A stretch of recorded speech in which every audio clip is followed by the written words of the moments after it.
What is up, everybody? Happy Monday. I hope you all had a great weekend. I sure did. I got to go to Galveston, spent it with the family, and it was great. We got to go do Mardi Gras, got to ride on a float. Thanks to my good buddy Sharky, Michael Marquez, who also played on a great performance this weekend. It was a great weekend. I hope everybody had a great weekend too. So today's show is about virtual production. We're going to give you a full virtual production workshop on a completed project that we've done in the past. So we're going to break it down. I've talked about this project in the past, but I really haven't done a full analysis on this. This project was brought to me by a really good friend. Now he's a really good friend. After the shoot, we became great friends. His name's Siraj. Siraj is a director. He's over in New York. He does a lot of projects in Dubai. He's got a lot of really amazing creative projects. You'll see his name on our pitch deck here in a little bit, so go give him a follow. Go check out some of his work. It's really top-notch. I've learned so much from this man. Some of the new processes that I'm going to be showing you today are things that I learned from him while working on this project. And that is the way he talks about and used Unreal Engine to do some of his previs. It's now how I'm developing my storyboards and my campaigns for our clients. And I'm hoping that this creates a spark for you to be able to create top level stuff and win some really great major leads and clients. So that being said, I'd like to welcome Morgan to our show. What's up, Morgan? Hello, hello. Hey, what's up going? What's going on, guys? Morgan, we're going to be going live today, and we're going to be talking about some virtual production. I know you had some questions, but I really wanted us to kind of dissect some of this stuff, and I wanted to give you the floor to be able to ask questions as you go. Please let us know when people are talking and asking questions, and so we can answer some of those things live as people do. So please, everybody in the stream, just go ahead and leave some comments. We want to talk about virtual production. If you want us to slow down, I'd love to be able to slow down and talk about a little bit more detail. But that being said, we're going to start right into it. Morgan, maybe you can give me, instead of vertical over here, we can get horizontal on my end. Okay. Because I'm looking over here. But Got you. so we want to go look at some pre-production. So I've got some good stuff here for us to check out. Ready for me to throw it up? Now I'm almost ready for you. Okay, I got you. So I'm gonna go look at this McLaren PDF. So when actually doing productions in large scale things, we're gonna talk about start to finish, how I create them and how we created this particular projects. I will show you the final video here in a little bit, but I wanted to show you how we got to the final video and how close it was to the original concept to the final. So that being said, stick around so you can see the video. But really, I like to start all of my conversations and all of my projects with a developmental or a pre-production meeting just to kind of learn who these people are. I call this a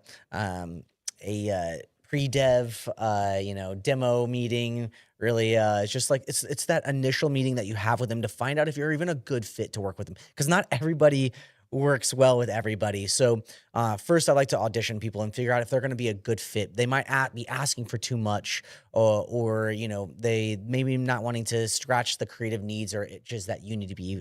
So always vent out what you're going to be doing with this client, this production or project, and so. That means I go and ask lots of questions like, what is your wish list? What are you kind of trying to do? What's your achievement?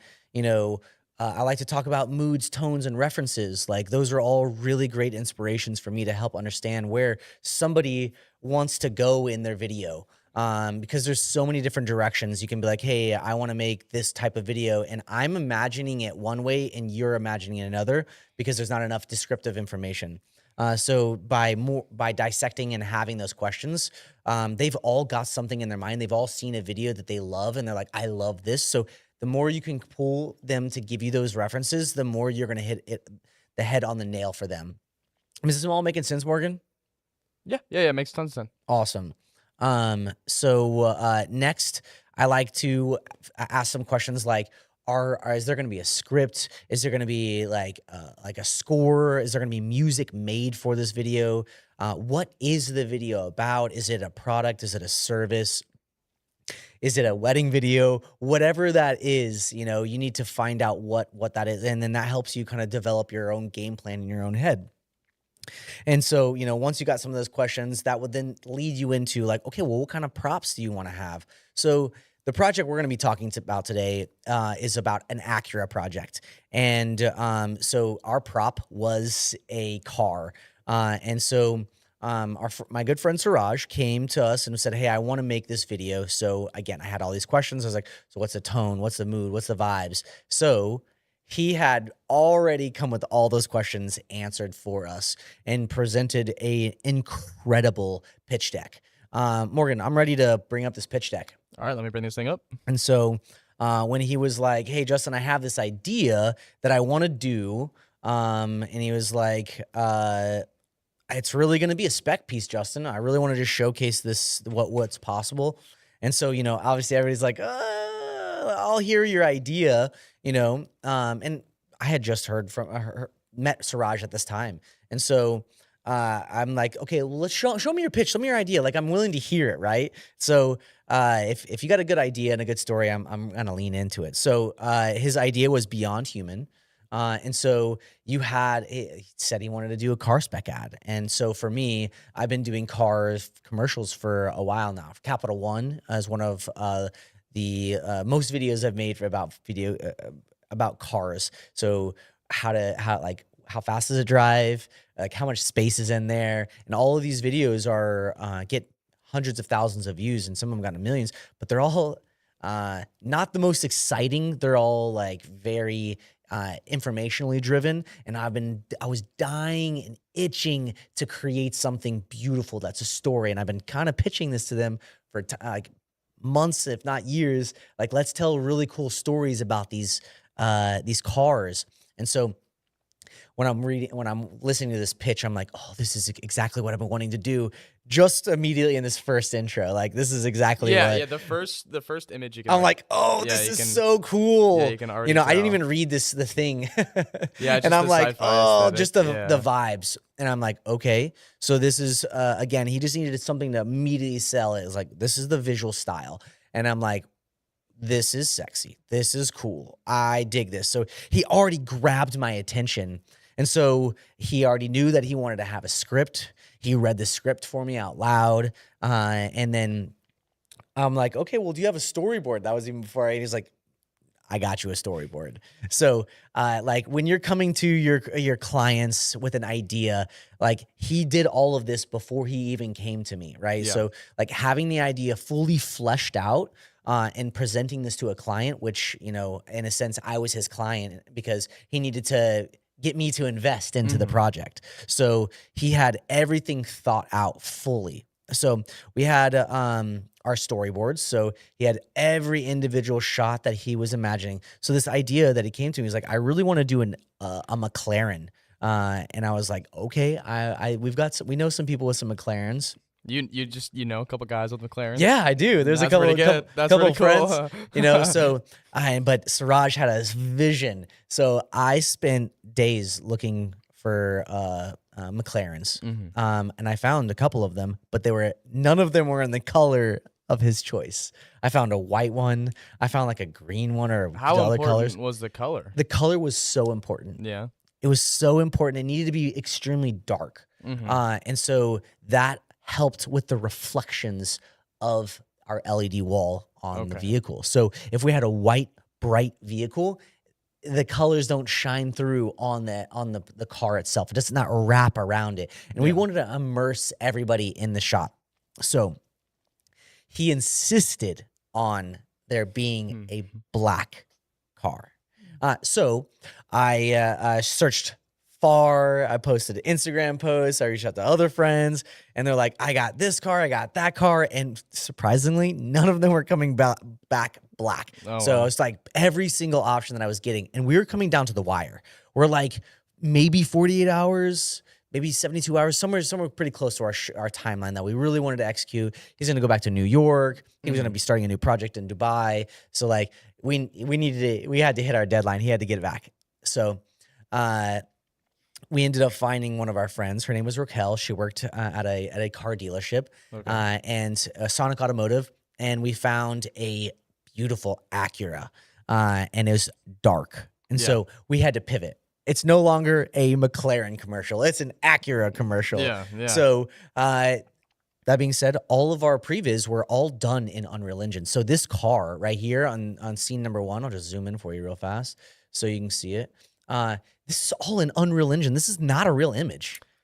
So, okay. So, like, none of it. Like, there's none of this even, is like, real. Any, like, foreground none elements? of this is nothing is real. This was he came into my facility with this image, and so the way he did that was he created a Unreal Engine scene. Right? It's like Fortnite. Yeah. You go create. He was like, oh, maybe he pulled some assets and different things from other packs. Right? He's like, I really like this texture of this concrete. I really like these light panels or whatever it is, right? And put these things in. He probably purchased this McLaren on like Turbo Squid for like $10 or $5 and was able to put this into that environment. I mean, how many creatives, directors, like DPs do you think are that proficient? Because I mean, I feel like for people who are even I don't know. I haven't really used a lot of Unreal, but for me, I feel like this looks like something that would take even time. Like you would need to be skilled in Unreal to create this kind of. Well, the level of perfection that Siraj is trying to achieve,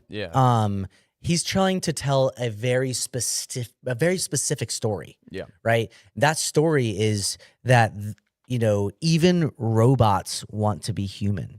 Right. And that's the whole story that he's driving here is like they want to live. They want to feel the thrive of this vehicle. So he had a very specific story. And even here in a minute, when I show you all the animatic, I was like, are you kidding me? You still want to film this? Like it looks done to me. And he's like, this is the worst it's ever going to look kind of thing. And I was like, wow, okay, well, you're going to level me up, dude. Yeah. So, I mean, like from what we've like learned, like I mean, and what you know is that like combining the virtual and like the physical, the foreground elements is how you create like spectacular image. Because Yes. like that looks good by itself on just a freeze frame, but I know I've seen the finished product. It can look a lot better than that. It Yeah, can look it a really lot can. better. Yeah. But I mean, but you'll see. Take a mental glimpse of what this image looks like right now, and you'll Hmm. see our final product. Yeah.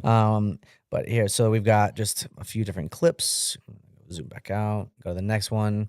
So Siraj went through and was able to take these images from Unreal Engine Hmm. and probably had a metahuman or even no metahuman and told AI to put a hand on there on this car. And so he could get he got the angle that he wanted of the car, and then was able to put, say, you know, Kling AI, banana, whatever, Yeah. all these different ones, put a hand here on the left side of the frame, right? And so he's able to tell his story a little bit better, right? And so each shot, some of these, like, Those again, reflections are insane. it's all done in Unreal Engine in I real know. time, guys. It's Like the insane. reflections. So when you have a reflection or a light inside of Unreal Engine, you put that car inside of Unreal Engine, those lights reflect onto that car. Yeah, yeah, because it's not like static images. They're generated. They're like elements that have to be Yeah. processed. Yeah. So it can bounce off of stuff. Yeah, Yeah. Unreal's crazy. It's an incredible Yeah. piece of equipment or software, and it's also free. I love to mention that it's free. It's free. It's free. You can create incredible shots. There's a shot here in a little bit. When you show you, you'll see it. This shot right here Hmm. in the video, it fools me still. Yeah. In the video that we filmed, we forgot to capture the shot. Not forgot, we just kind of ran out of time. Yeah. And Siraj ended up just using his Unreal Engine shot, and Yeah. I was like, it looks so good. It Yeah, looks I mean, so good. I don't know. I guess maybe I think not enough people realize that Unreal Engine can be a tool for like video and creating Yeah. those kind of things. Like I think people always just jump to like video game creation, but Mhm. no, it can be, you can make a commercial with it. Yep. Yeah. Absolutely. So again, we're just continuously telling the story.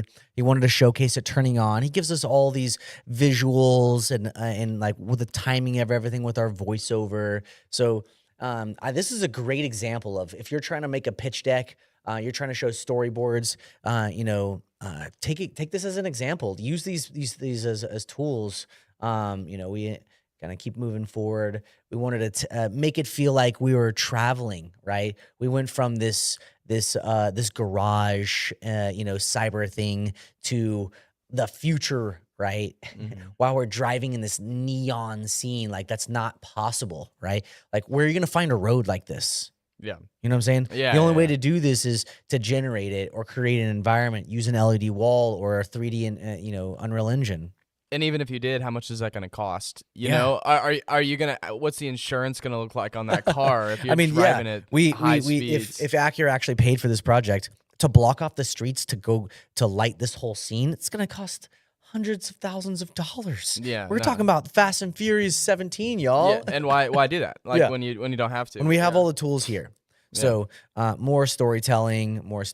We ended up having to cut a few of these shots because of just time. Yeah. And then we felt that we could actually tell the story a little quicker. How and long was the whole shoot again? the whole shoot was about 7 hours. Oh, wow. But we had a pre-light day. So Okay, pre-lighting, and I'll kind of go into that part whenever we get into that phase of the project. Right now, we're specifically talking about pre-production.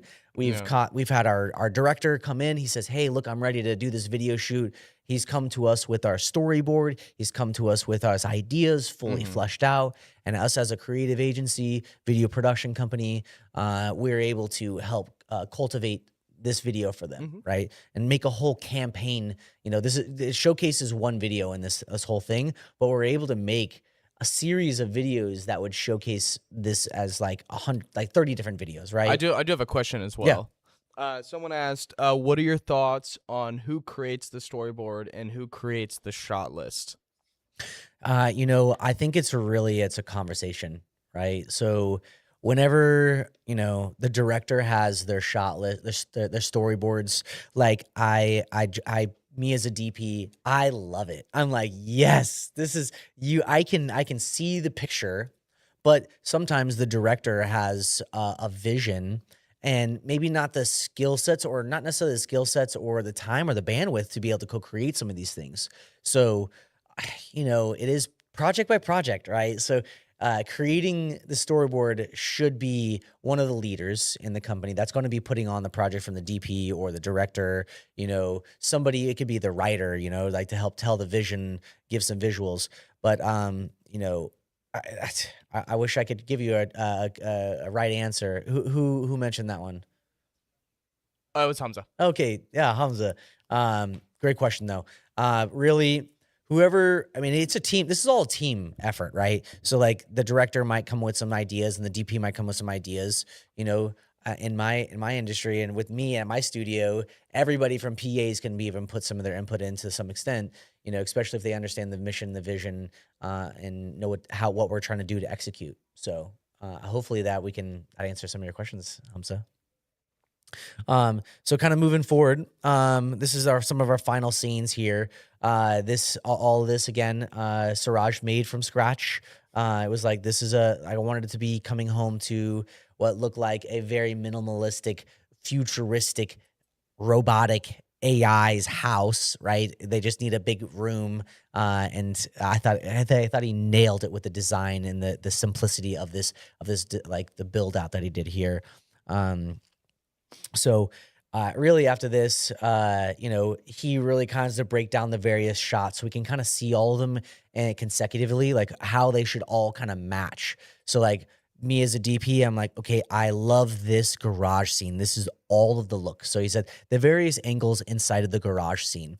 So he's like, this is that look. And then when we leave this garage scene, we're going to be the variation angles of our tunnel scene of it driving through. And I thought this was just a really great way to just always bring it back to what you want it to look like. And again, for the final scene, our variations of our modern home. Again, these were done in Unreal Engine. It's so incredible to see. Take a mental image of what this image looks like right now and what we actually captured. So breaking down how he wanted to break this whole thing apart. He needed to tell me what he wanted virtually, what I needed to capture physically in the camera. And so this was one of his ways to be able to do this. So in Unreal Engine, in virtual production, the best way to tell a visual story is to have more practical things in the real world, right? We wanted to have a person. We wanted to have the ground, water, reflections, lights, ambience, haze, all these different things.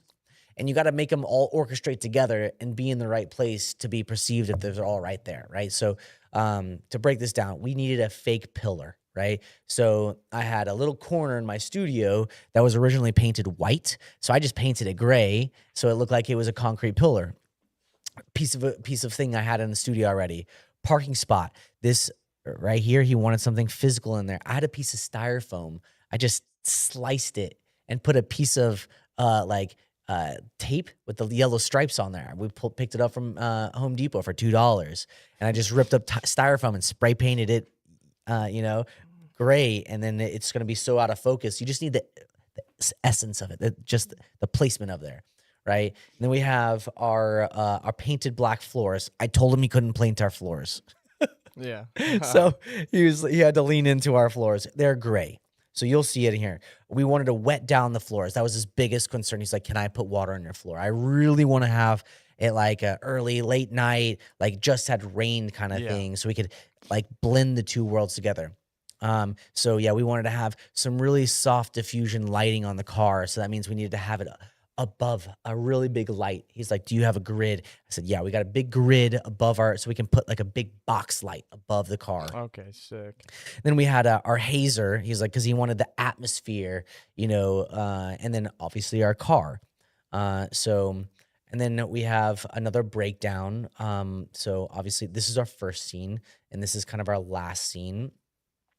And so we have the same shots, and I loved how he did this. This is so great. Yeah, I mean, he really left no room for error. Yeah. Or like, And this is how feature films and major productions are happening because there's no time to be wasted. If you're spending, let's just say you're doing Hawkeye, the next Hawkeye film, they're paying him $10 million. Yeah. There's no time and there's no room for failure because his overages, Yeah, yeah. If you like, need him for an extra day, he's like, like ooh. you're costing the team another Yeah. $100,000, Yeah. So there's no room for error. Like we can't. So he wanted to come in. He knew we had to execute on one day with a pre-light, and he was like, look, if I can get the pre-light, Justin, I'll take it. But if you're not going to be able to give me, we got to be more precise with the time. So, he left no room for error, right? I mean, but there was also room that Siraj kept mentioning. He wanted room for interpretation as well, right? He wanted to be able to change a few things, maybe a lighting or adjustments and stuff. And so he knew he had his narration, his a fundamental idea, but was able to change his ideas on the fly. And so here's a little bit about Siraj, incredible director, cinematographer. He's done things for Coca-Cola and Nikon and some other major brands for Pepsi, Sony. He's been all over Europe, Russia, India, Middle East, Dubai. I mean, after I found out who he was and did this project, I was just so honored to be in here and work with him. And the final piece was incredible. So, here, give me a second, Morgan. We can get to our next scene. So I'm going to get perfect. to, our animatic. So he took all of those pieces and was able to, create an animatic for us. So let's just see. I think this is it right here. So again, y'all, he came into my building with this video. All right, I'm ready, Morgan. He came into my building with this pitch deck. He came in with this video and was like, I want to create this video. And when I finished it, I was like, Yeah. I'll tell you what I said.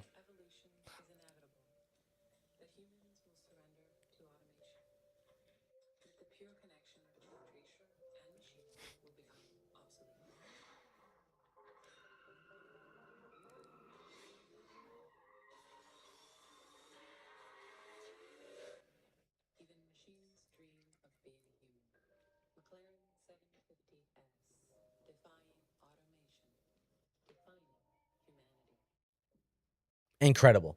Yeah, Like, I mean, was that human model? Was that in Unreal that or? was Unreal. Yeah, he put a metahuman inside of Unreal Engine and was able to put dress her, And enter, like and stuff. track the So movements? let's dissect this real fast. Yeah. So all right, I'm gonna play it again. So here we go. Here's our first scene. So he has our Unreal Engine environment, our pillars that he want to have in here. We have the car that we're gonna have practically. So in Unreal Engine, you have everything scaled to 1-to-1. So that car is to the scale. That Yeah. person is to the scale. Mhm. So that was that's kind of really important whenever you're building all these assets. And there's measuring tools so you can keep everything to scale, right? Mhm. So, but he was able to take the screen grab, okay?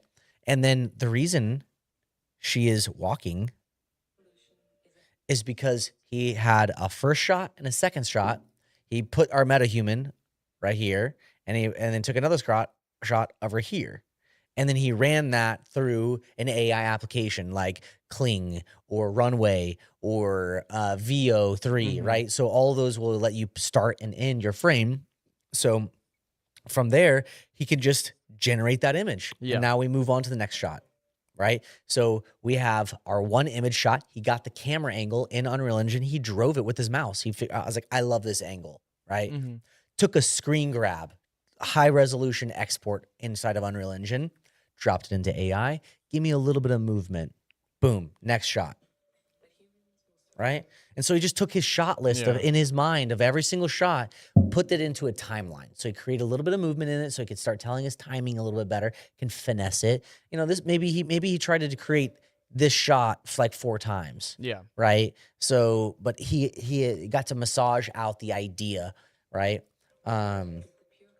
So again, he probably had inside of Unreal Engine. This is probably a stock image, to be honest, right? But it's still telling the story. I mean, Yeah, I yeah. don't know. I don't know if Siraj found this, but Yeah, if it were me, I would go find that angle. I'm like, I love this shot, mhm. and then go put that in there for me to be able to showcase the angle, the exact angle that I want to showcase. It's so important that that button was pushed, Yeah. right, to start this and cue this whole series of things.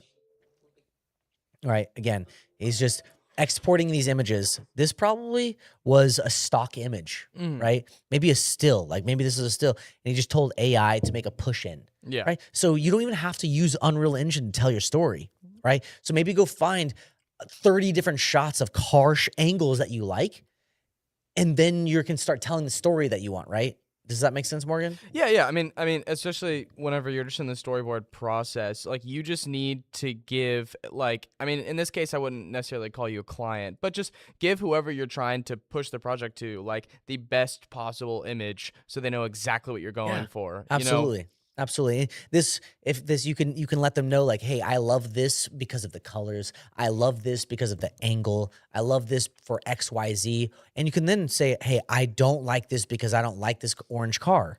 Right? Yeah. Obviously, we couldn't finish this is not a completed piece because we got an orange Lamborghini Yeah, yeah, yeah. in our McLaren Yeah, project. I think this is cool too because I mean it's like people discussing like the ethics of AI. Like this is something where it's like he was using it. Like maybe he's really bad at drawing. Yeah. Just an amazing visionary can make a commercial like you've never seen, a Yep. video, a movie like you've never seen, but he just can't draw. So, Yeah. so how is he going to be able to push his ideas or to share his ideas with people and get them on board? Yeah. If he can't, if he can't use the old tools, and Yeah. we have these new Absolutely. tools that he can use. I have That's a fun story. You can yeah. maybe take full screen on this one because there'll be a Uh-huh. cutaway for sure. So there was a time in history that the painter and the drawer, the artist that used pencils, um, got really scared, right? And that's when the camera was invented. And so the painter and the artist said, the photographer, that's not real art. Real art is when you draw it. But guess what? Today, photography is one of the most iconic pieces of artwork.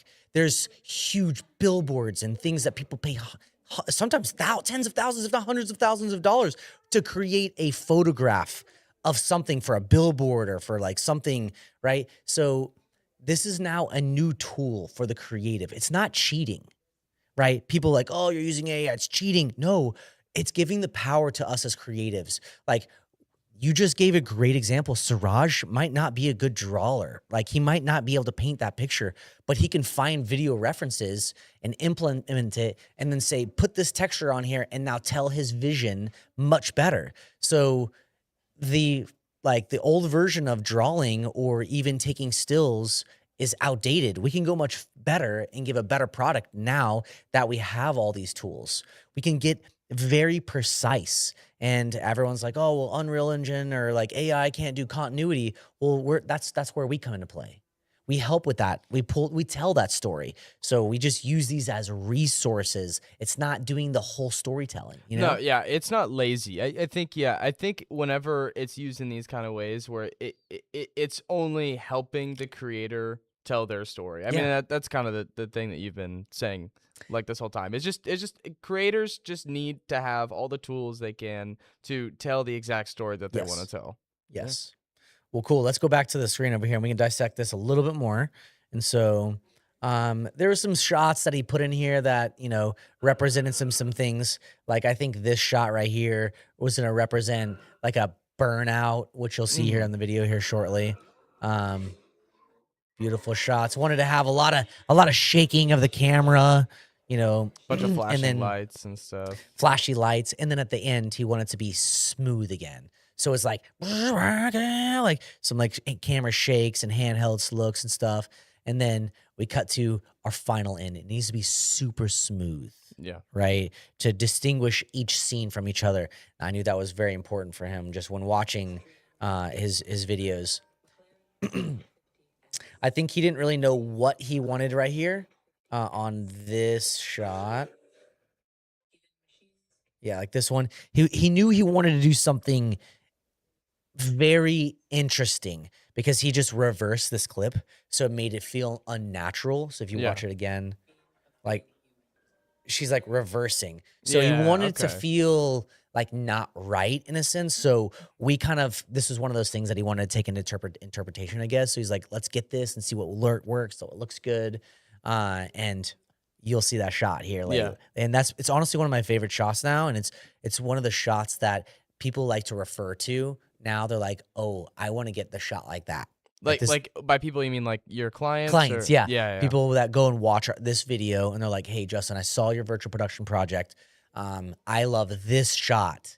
I want to do this in Yeah. my video." So, That's cool. it's all stems over.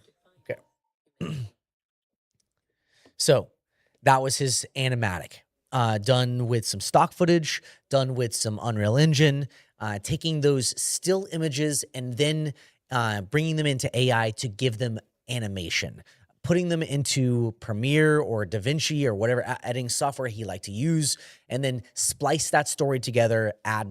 Maybe that was an AI, maybe it was his wife. I don't know who the audio was, but definitely got the voiceover so we can get the timing of everything. So when he came into our studio, he had the animatic, the storyboard, the visuals, the whole thing ready to go for us. So all we had to do was really execute, and that's the ultimate thing that I wanted to kind of get back to, was that once you use these tools, you can come armed to a production ready to go. You can save yourself tens of thousands of dollars to just by knowing every single detail of the project, right? From how long is this shot going to be, where and what are all the props going to be, what is the tone, the lighting, the demo. So when we get to set, everybody can watch the whole thing. So our lighting department, our actors, our makeup artists, our whole team is all in synchronized with each other, which after doing the shoot, it was just so game changing for me, right? We've been doing, huge level virtual productions, and I do a free project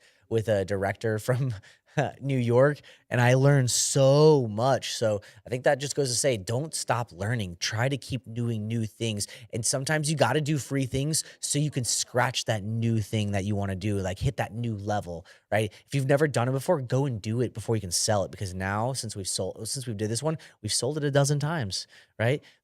People, like a dozen different companies have come in and hired us, and they use this video. We've used this video as a reference. We're like, hey, these are what's possible. And it's like, boom, now we could showcase it. That's interesting too because I mean, yeah, y'all didn't sell it directly to Acura. Yeah. Yeah. No, we didn't sell it for Acura. Yeah, It was, yeah. it was So it entirely doesn't. for ourselves. So it doesn't even matter. Yeah. Like, let's say you did make a spec ad with the hope that the direct client or the direct subject buys it. Mhm. Like even if they don't like it, Yeah. it's just showing more of what you can do. Yeah. Yeah. Yeah. So I want to showcase a little behind the scenes. Pull up this real fast. Close this bad boy. So here is a little bit of BTS. So, alrighty. On the shoot, so I guess to make sure we're hitting all of our points, we made sure that I knew exactly what Siraj wanted. We had conversations, our discovery calls. We figured out all of our details. We talked about all the wish lists. We talked about the tones, the vibes, the references. We talked about a script. We talked about what kind of props and what is the video about. We looked at a storyboarding. We looked through animatics. And then, so like, this is all helping tell the story. So by the time I leave that meeting, I know fully what he's trying to execute on. And then, we broke it down shot by shot. We go over it like 10 times before the shoot day. So we like know it like the back of our hand. So like, I know when Siraj says, I want to go to number 2, in my head, I already know. I've looked at the storyboard a dozen times, 24 times. And I'm like, I know that shot, and when we're going to do it. So all the previs that he was using, Unreal Engine, free software, ran all those clips through AI. Great process. I'm now using it in my workflow. Then you go into production, and that's where we want to showcase our some of the things that we did on set. Huge shout out to my good friend Duncan, who did all the lighting. So all the ambient lighting you see on this thing, Duncan Johnson, he was on the set on our live show not too long ago. So the robotic camera arm did a lot of the precise shots, right? So I'll go back real fast and click right here. So you can see this one right here was actually a 2D plate. It's just a video background, and this was during our transit period, right? That driving scene. So we didn't need to have it fully immersed in the Unreal Engine environment. We were able to use just motion like graphics because we wanted to have the essence of lights just beaming by really fast. So we had beams of light moving by as quickly as we possibly can. And so we had to orient the camera in a direction that it was perceived correctly, right? So in this next shot, which it looks like it's really off, right? Right here, you're like, man, why is that car? It looks like he's drifting in the like on this bridge right here. But I wasn't actually filming the car on the bridge like that. I was filming the reflections of, like, if you look at my mouse over here, I was like, actually capturing the reflections of the ceiling. So, and it just made sense how these lines were coming across the hood of the vehicle.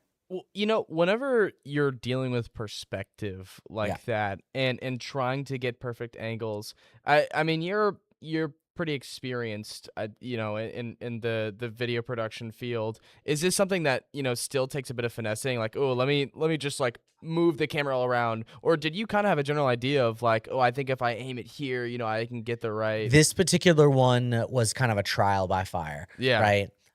When it comes to the Unreal Engine environments, you can get a little bit closer to knowing before, but this one, getting those angles to be perceived, it Hmm. was a little bit of a challenge for sure. And Yeah. so one of the things that I like to do is I go in and I say, "This looks great." I turn my face away. I walk away for like 60 seconds to a minute, and then I come back and then I look back at that camera and I say, "Does it look real still? Does it still look real?" Because our eyes like to trick us, right? Like we can start looking at it long enough until we're like, I think it's working now. I think it's working. And then you come back and you look at it again and you're like, oh gosh, that something's off about it. But our eyes kind of like trick ourselves into saying it's correct. So that's one of the tricks that I've learned, is to go get the shot or perspective, and then take a look away for a second and then come back and see how that looks. So, kind of moving on. So some more driving plates. This is how we like to really have the day. I like to for everybody to see the shots that we're doing. We like to break down the day. So we have, this is going to be from 6 a.m. to 10, and this is from 10:30 to 11:30, and then we have a little bit of little wiggle room right here. It's gonna be like 12:30 to 1:30, and then 1:30 to like 3 and 3:34. The vehicle had to be out of the vehicle by 4, so 3:30 wasn't a possibility. Yeah. So, Oh yeah, but I was yeah, because I was about to ask. I was like, oh, were you able to hit that? Because I know a lot of productions go over, but there yeah, was no choice. 6, 7, 8, 9, Yeah. 10, 11, 12, 1, 2, 3, 4. Yeah, so we had to be out. We had like, it was a little more than 7 hours, like total, but production time. I think we actually ended up starting at like almost 9 o'clock. So Yeah. we didn't have like a ton of time, but still counted. So Yeah. one full production day basically. But and so we were able to break down each individual shot. We put them in order that we want to capture, right? So just because these shots are here doesn't mean it's actually the order that we're actually going to put them in the project timeline. So we went through, Suraj and I talked about what was the best shots.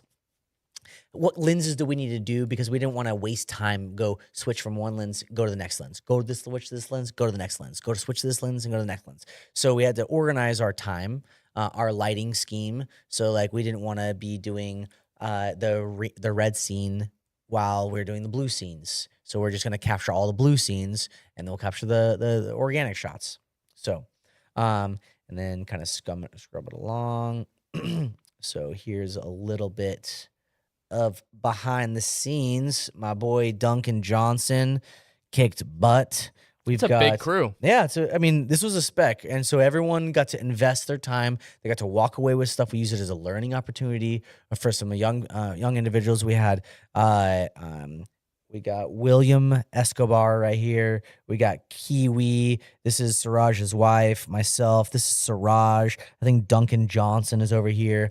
But we got some lighting, some bounces and reflections. So if we saw the ceiling, we had a white, like soft light, like it Mhm. bounced, right? And so lots of different little reflections all over the place.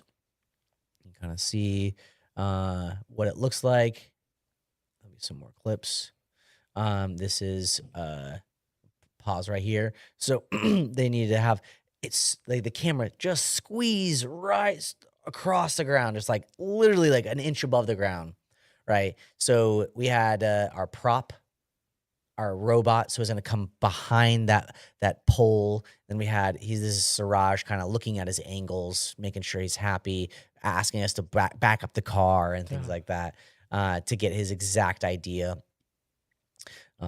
So I was gonna say this shot right here, which is always tricks me. So this is not even real fog.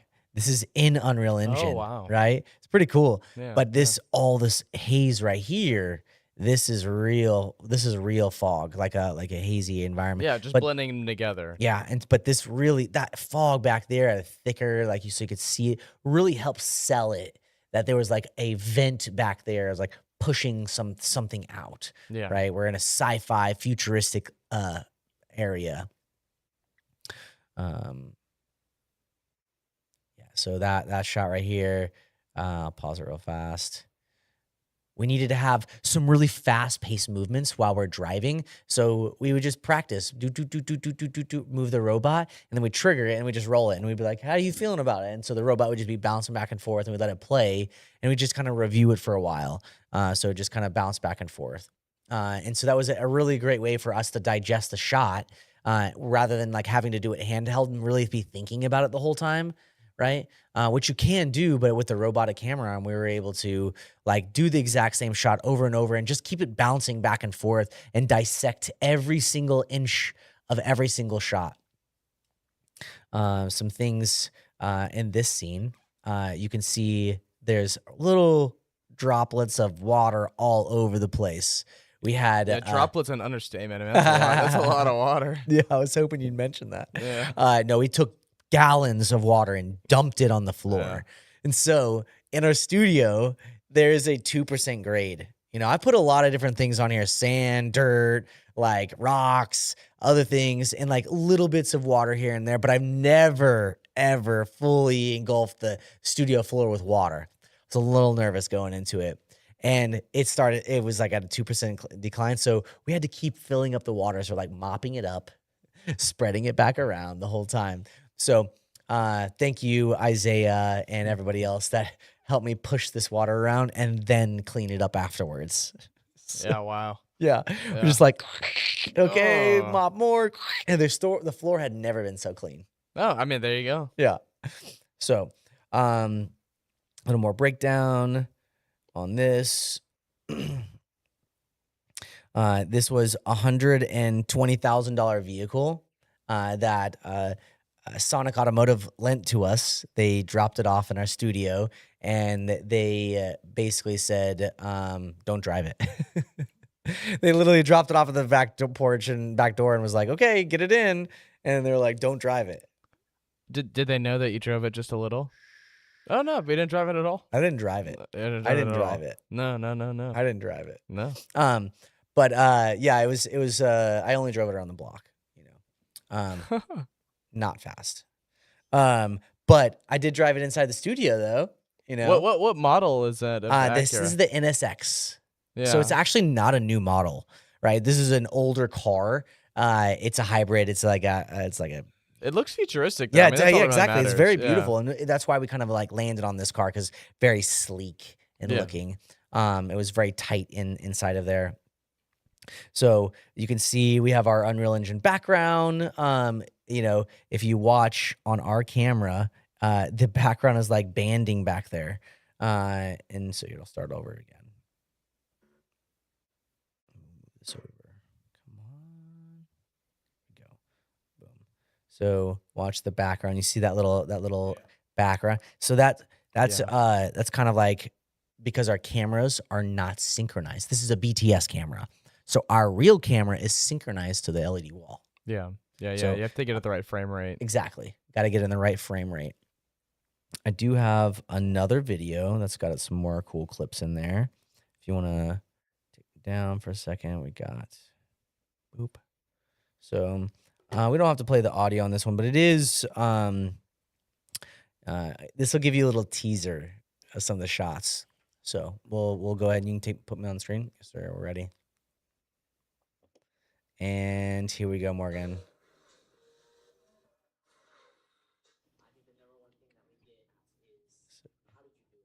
Turn down some fun beats as we move them around.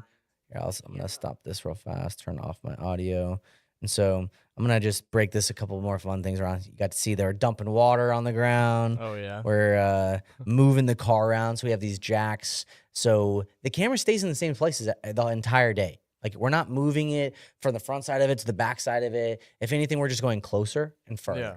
Right. So we have to move the vehicle around. It was easier to move the vehicle. It was than the exactly. It's easier to move the vehicle around, so we can like turn it. So, like instead of like backing up and doing a 17-point turn, you Yeah. jack it up and spin it around on itself, and like it takes like obviously like 4 people to move this car and turn it around real fast. And it's pretty quick. You can actually do it with 2 people and just like push really hard. Oh. Yeah, you get a little tired. So again, some more just angles that we just needed to get of these cars driving. You know, like those macro shots, tight shots of the hood. So here's Siraj. This is what Siraj looks like. Great guy. Extremely, incredibly talented. Super amazing director. Siraj, we've got some posts on my Instagram. If y'all go there, y'all could follow him. He's incredible. So goes all over the place. He's does stuff from New York. Here's a little bit of Unreal Engine right here. This is really the real reason why I wanted to showcase this one right here. So you can see this little dome right here. This is how we control our sun. So we can choose the time of day, right? And you're like, oh, I need to spread these things out. You could click on that one, and then it would actually you can move that building, right? You could spread these apart. He originally in his storyboard in Animac, he had the real car there, right? So we just removed those and put it on the LED wall. So here's some more fun BTS, me driving the car. This is some props. You can see other angles of it, the cameras, the lights. Really, it's just tons of diffusion, trying not to spill it onto the LED wall, but light our subject just enough. It's all about communication on these sets. We're working with multiple people in different departments, Unreal Engine department, a robot department, our director, our DP, our lighting department, our art department, and everybody needed to be working together, right? So it was super important that we're able to communicate, and that's why you see us all wearing like headsets. So we're able to, this is just a BTS video. You can go watch it on our YouTube video or our YouTube, but I don't want to show any more yet. I don't want to show any more. Is there any questions? On the stream? And Morgan, I want to answer some of your questions because I know you have some. Have you ever just used the LED wall for a blue or green screen? Yes, we did one the other day. It's actually a really, really easy way to make it very consistent. So like behind us is a green screen, and behind Morgan is a blue screen. And we've got to have a lot of light fixtures to light us, right? And so imagine the green screen behind us illuminating, so it's very consistent, so we don't actually have to light it. So yeah, you can use it as a blue screen or green screen, no problem. You just, depending on how bright or intense the light is, that it works. It works great. Yeah. That's cool. That's especially like, I know we have our psych wall and we're changing that from white to green all the time. So maybe you need a quick green screen and you're like, screw it, man, let's just use LED wall. Exactly. Yeah. We did do it on a shoot the other day. We mentioned to our client, we're like, hey, we can create you a virtual production environment. And when it comes down to it, it was like a really last minute shoot, right? So if you're not really set on it, on the environments, and there's things that you want to cut out or you want to tweak or you want to change, you should just go ahead and do green screen. So ultimately, they weren't fully satisfied on the environments that were created and the assets that were like given to us, provided to us. So on set day, we said we're gonna move away from Unreal Engine and we're gonna go green screen background. And they walked away with the ability to have evergreen content, right? So now they can put them in this environment, that environment, and this environment. So it actually worked out for the benefit of the client, to be honest. Oh, okay, that's cool. Yeah. So Yeah, I just have a couple of questions. So, like, when it comes to Unreal Engine and these assets are you using? Like, whenever you buy these assets, do you own the rights to them? Like, do you ever have to give any like royalties or anything if you're yeah, using? great question. Yeah. Yeah, so uh when it comes to Unreal Engine, you're able to use this for free until a certain point, right? If you make a film and it generates over $1 million, you're now eligible to have to start paying royalties to Unreal Engine. So I hope you make $1 million. That'd be great, right? If you make $1 million, you've done something right. So, but when it comes to the assets, you purchase them on a marketplace like TurboSquid, Fab.com, and there's plenty of other sites where you can go make them, like Meshy AI. You take a photograph, you drop it into there, and it creates the asset for you. There's ways to go photograph real images and bring them into like Reality Catch or Photo Scan or Kiri, and then take that real item and then put it virtually. So like what if you're trying to find your exact virtual item, you can make it, you can find it, you can build it. There's some way for you to be able to execute your idea, even if you have to spend $5 or $10.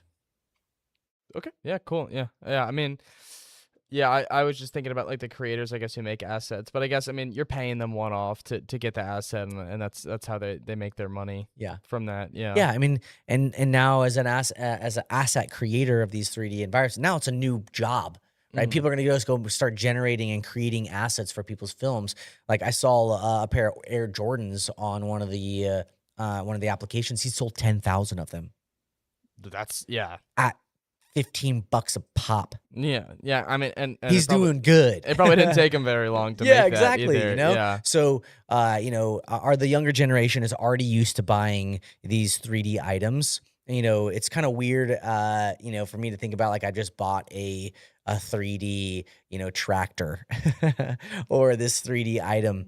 But, now I'm like seeking out items for our future productions. I'm like, oh, I have I have that piece over here. Or I have that. So it's collecting all the different environments that we've purchased. And there's like, maybe there's a farm one, and there's now hay bales in there. There's cowboy ropes. There's cowboy hats. There's all these different assets, and then now we can migrate them over to a new Mhm. project, right? So it's content collecting. These asset collecting. Yeah. And what did you say the name was of the director who approached you the project? His name is Siraj. Siraj. Yeah. So what did Siraj end up like doing with this project? Was he happy with it? And did he end up sending it off to anybody? Yeah, Or so, as these big directors, sometimes they're not actually allowed to showcase a lot of their work due to strict NDAs. So a lot of directors will invest into content that they can legally show and still Mm. have the vision that they want. So I believe this ended up being part of Siraj's completed demo reel. He didn't even use the whole video, right? So he uses these parts and pieces from some of his projects that he is allowed to use, and then he's like, "Oh, I need to go create this piece to showcase what I'm capable of." So I know he gets booked all over the world and does these projects, but even though he has new ambitions and new desires and new goals, he's still taking his time to create this content. Does that make sense? Mhm. So, you know, yeah, Yeah, I mean, yeah, that's. I've never thought about that. I guess, yeah. If you're a director and you're working on a lot of stuff, but you can't really necessarily show it off yet, what yeah, you've been working on it's for a long easier time. to sell it if you've already done it. Yeah. Like, but if you don't have that evidence that you can do that thing, it's so much harder to show, Hmm. right? They're like, "Hey, kid, I can shoot this shot at 1,000 frames a second with some slow motion fire with some like veggies coming in." They're like, "How are you gonna get that, dude? Like, that's gonna be hard, you know?" Like, no, I already did it here. Look at this with the shot, and they're like, "Oh, okay, yeah, I Yeah. would love that shot. Please get that shot." Yeah. Yeah. Yeah. So like that's why some of the visual references are great, and then that can make like kind of get by with like this is what I want to get. So if you haven't gotten that shot, you can still showcase a reference video of something that you want to get. Yeah. Now, what trick it is? I think this is kind of a funny one. I just thought about it now. So how much bigger do the volume walls get?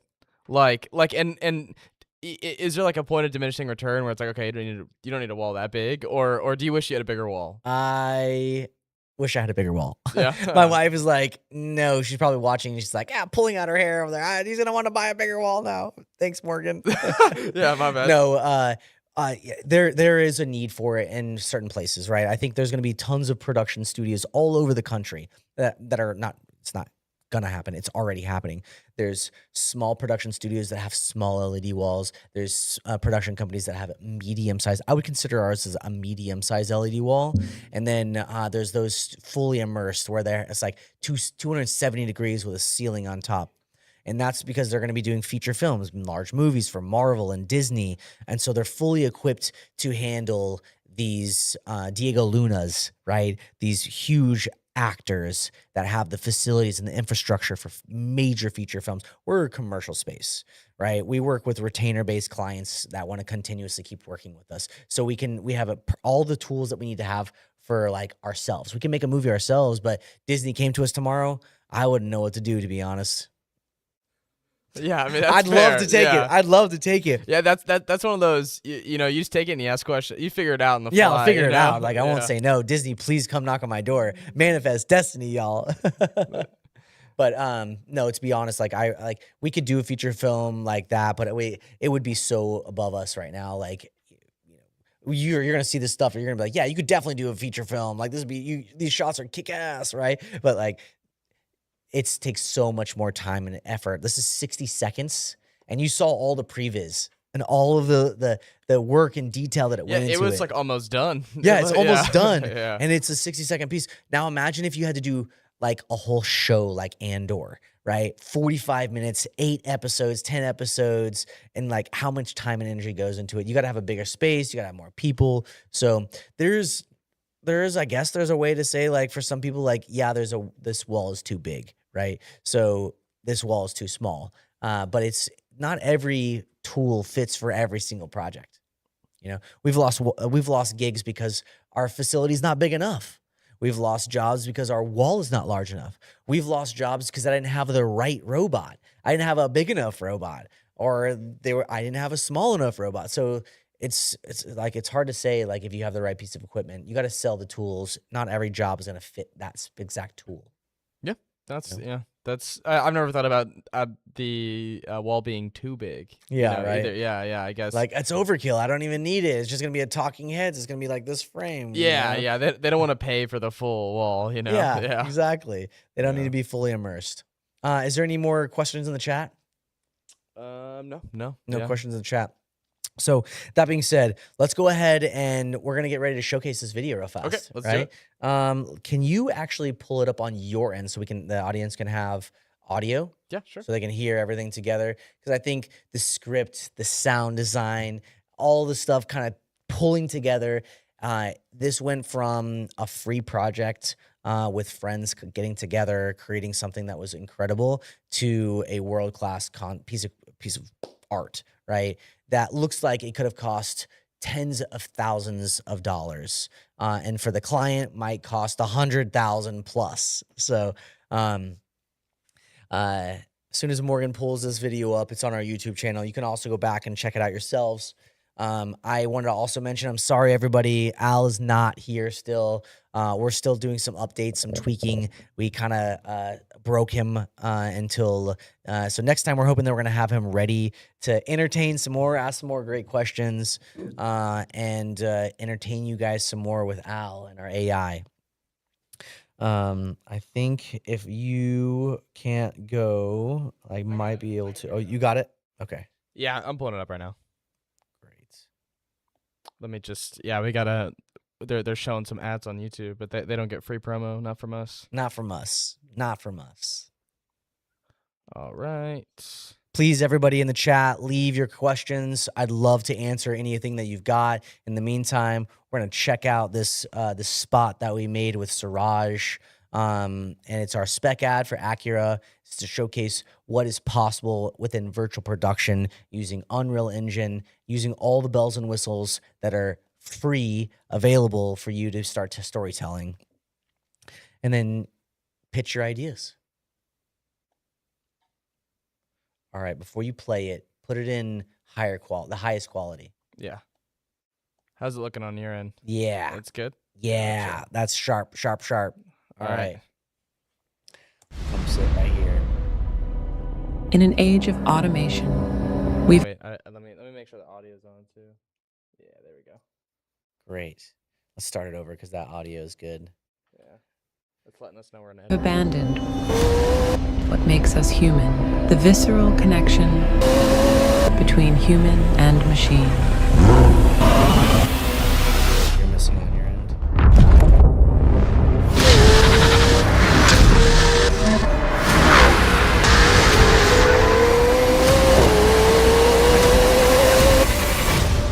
Yeah. Even machines dream of being isn't human. that weird? That's a shot. That's the a shot. weird unnatural Yeah, shot. Yeah, that's yeah. cool. So Yeah, we're how did turning- y'all do that one? I'll break it down here. I'll show you on my end. Okay. I'll kind of go The from shot to all-new shot to shot Acura and break it down NSX, on, designed for humans, how we ended up desired actually by getting each machines. and every single shot. So you can go jump back to my screen. Okay, so as you saw on our BTS, we had our plate, like our little pillar wall, our actual car, and our legs. So I'm gonna go here.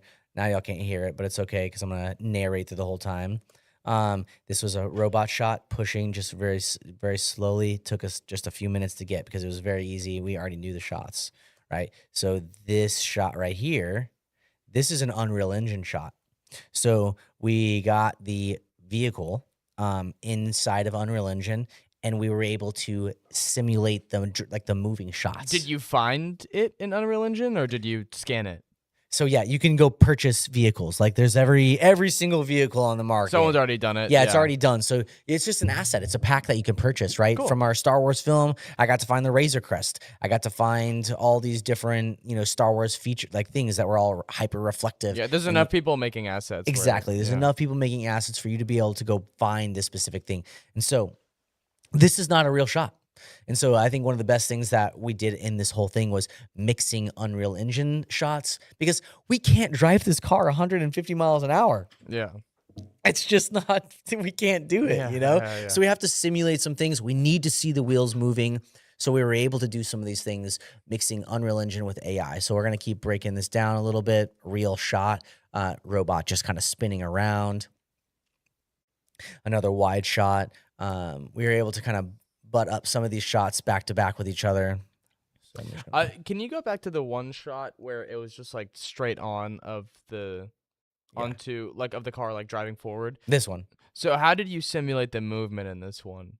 So again, you go get an Unreal Engine environment, right? Take your screen grab Uh-huh. of it and just like describe what you want. So maybe this is a real tunnel inside of Unreal Engine, right? And so we leave the car and the camera in the same spot, and then Oh, just so this shot was purely Unreal Engine. purely Unreal Oh, Engine. okay, And okay. then you run it through AI to simulate those things. Or you can actually, depending on how much time and energy you want to spend, you can actually simulate this in Unreal Engine entirely. Yeah. Right. But I'm imagining Siraj ended up he's always about efficiency. So if he can create the shot that he wants a little bit faster, without diminishing the quality, he's gonna do it. So he's been practicing with AI enough to know that I can get the shot. All I need to do is feed in the angle, the lighting, and the information, this frame, and AI will do the rest. Yeah. Right? He might have to do 3 or 4 variations to get the exact one that he wants,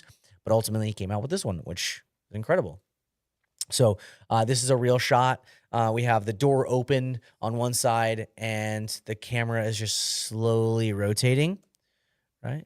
And so this is a handheld shot. Mm-hmm. Just punched in the camera, took it off the robot, pushed the button. This again, we just jacked up the vehicle, spun it around, and had him push on the brakes. Just made sure we hit that shot. Made sure that we were still in the right perspective and the angle. So we rotated the virtual world so we are still facing the right direction. Right. This is a Unreal. I'm gonna pause it. This is another Unreal Engine shot. So I think the way that when we watch this video, the reason a lot of these shots look so real is because we mixed real shot next to an Unreal Engine shot, and that Unreal Engine shot was distorted in a sense, right? You could see it. It's also very, very short. Yeah. Very short. So the longer the shot, the more our eyes will dissect it. And so I've seen this video 1,000 times now, right? I've dissected it. So even when I see it, I immediately know, right? So the more and more and more times your eyes have the ability to dissect it, you'll break it apart. So Unreal Engine AI shot. Real shot. Yeah. So we just timed it, just pushing in, moving up. This shot looks real. It is totally fake. Oh, wow. It is totally fake. It's so crazy to me that we actually forgot to get the shot. I think we just moved so fast when we moved scenes, it kind of got like taken off the board. Yeah. And so we were like, Siraj was like, we didn't get it, but the shot came out incredible. Yeah. So like you can still use this stuff. I could not believe it when I saw the shot, to be honest. Yeah.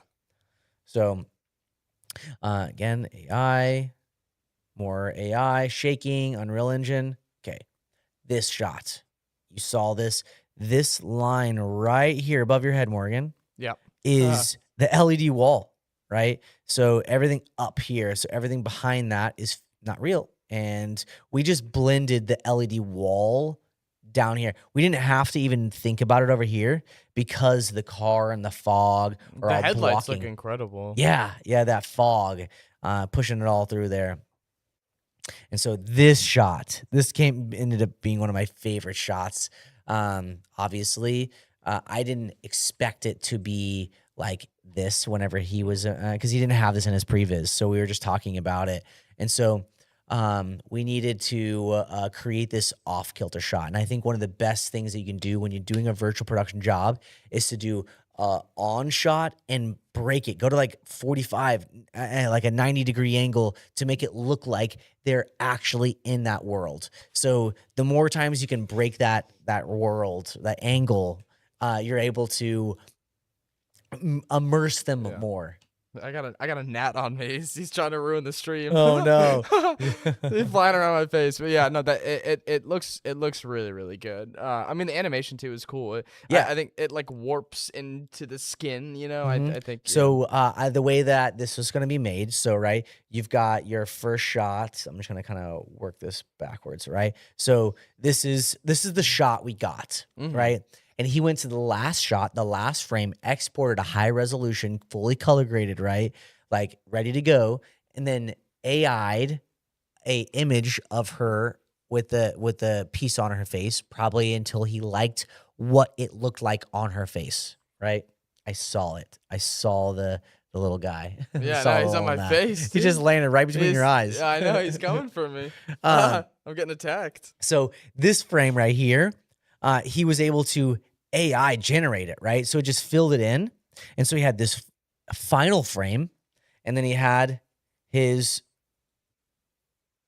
first frame, right? And so boop, boop, boop, boop, boop, boop, boop, boop, boop, boop, boop, boop, boop. Yeah. So then she just turns into it. So he just did this AI where it's like clean shot, final shot, and then it just merged it. Yeah. Right. So that was a relatively inexpensive shot, but technically hard shot to do. And like, I mean, this looks like even cooler than what is it? You would need the CGI. Terminator. You would right? need like serious CGI work. Yeah. And again, like this is a commercial, so we don't have the huge budgets like feature films. So if you needed to have this consistency and continuity throughout the entire film, now you're talking larger budget. Now you're talking about more details. You're talking about another person that's just dedicated to doing this thing right Yeah, here, yeah. right? So in our commercial piece, this was the only scene we were able to execute it. If you needed to get some continuity and you need to be able to have that, you might want to practically put that on her or figure out ways to make that continuity throughout the whole film, right? So, but since we were just telling them that she is AI, because in the film you kind of realize she actually is AI. And then again, going back to that little move where it was like almost not possible, like a little glitch, right? Like only a robot could do that. Boom. Yeah. Right. Boom. Boom. So those little tiny nuances where he like cut it out and maybe photoshopped her face. I don't even know how he did that. Actually, we did it. We had her looking and just had her like turn her body, and he probably just cut out a frame. Yeah. Yeah. You know, and the camera, we're just like keep the camera still kind of thing. So that's how you dissected it. So finally, when we picked out all of our shots, which I like to say, Suraj was editing on site.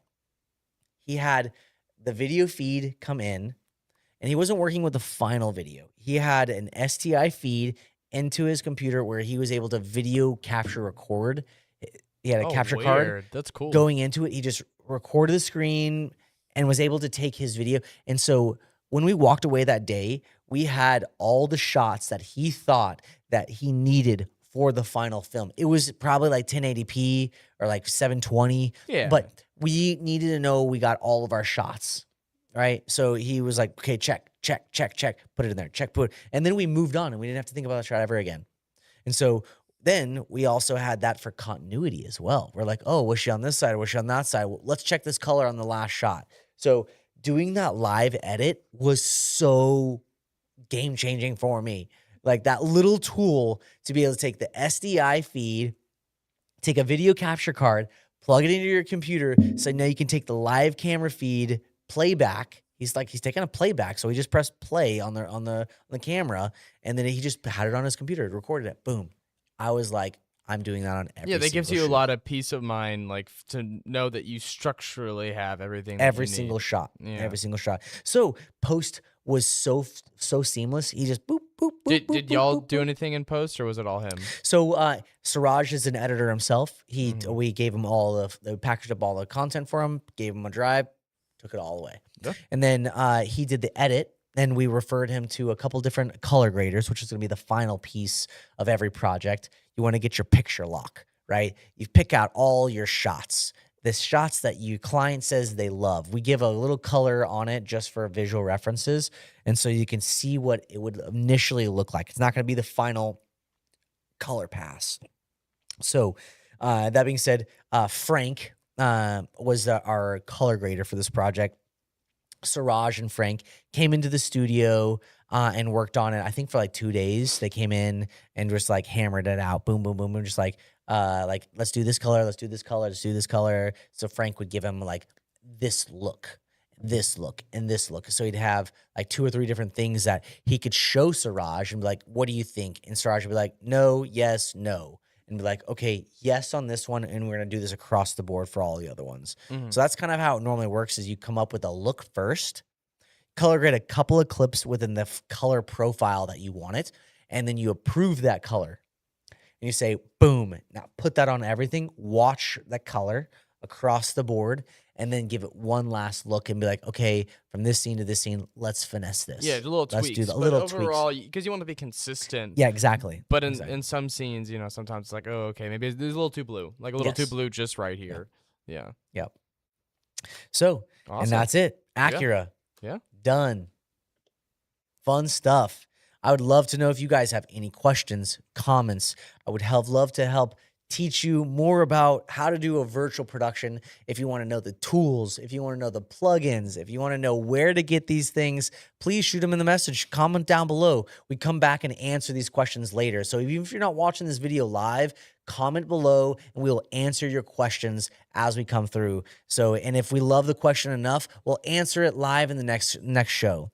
Next week, we're hoping to have Branch Media from our last shoot that we had this past weekend, Friday, Saturday, time goes by, Wednesday, Thursday, Friday. We're going to break down how we did our virtual production shoot with Branch Media for Good Rancher. It was a farm and a track scene. Is incredible. So John Garza is going to be on the show, and we're going to be able to talk about how he thought about this idea, how they got this client. and how they executed overall, because this is their first time doing a fully immersed virtual production. And so how do they feel going into it, and how do they feel after they left? So I'm looking forward to teaching you and showing you guys how John had his experience, because we had only a couple of weeks of preparation and we were able to execute. And I would say it's probably some of my favorite shots to date that we've done on the virtual production. I'm going to leave it up to Morgan to give us a one last little check on the stream, see if there's anybody asking any questions. Morgan, if you have any questions, if anybody in our studio like Hamza or Kari, I'm happy to answer y'all's questions too. On my end, I think you've answered everything I want to know. And then all we got is Adrian Marcello. What's saying up, he says he Adrian? misses the studio. Welcome to it. What was this question? Yeah, well, no, he said he misses the studio. Oh, we miss you. We want you to come back, bro. We're gonna let's make some films. Let's make some TV shows. I love what you're doing, man. You're doing some really creative stuff, and keep grinding away, man. Guys, follow Adrian. He's on my Instagram. Just type in Adrian on my top, and it'll pop. He's in my friends list. Awesome, guys. Thank you, everybody, for tuning in. Next week, we'll be live Monday at 3 p.m. We're going to teach some more about virtual production, some robots. We'd love for y'all to fire off as many questions as you can in the future. Know that we're here to answer them. We're going to teach you some more stuff. Hope this inspires y'all to create incredible content. Let's bring the world-class content to Texas. I hope that we can inspire those outside of Texas as well. Keep tuning in.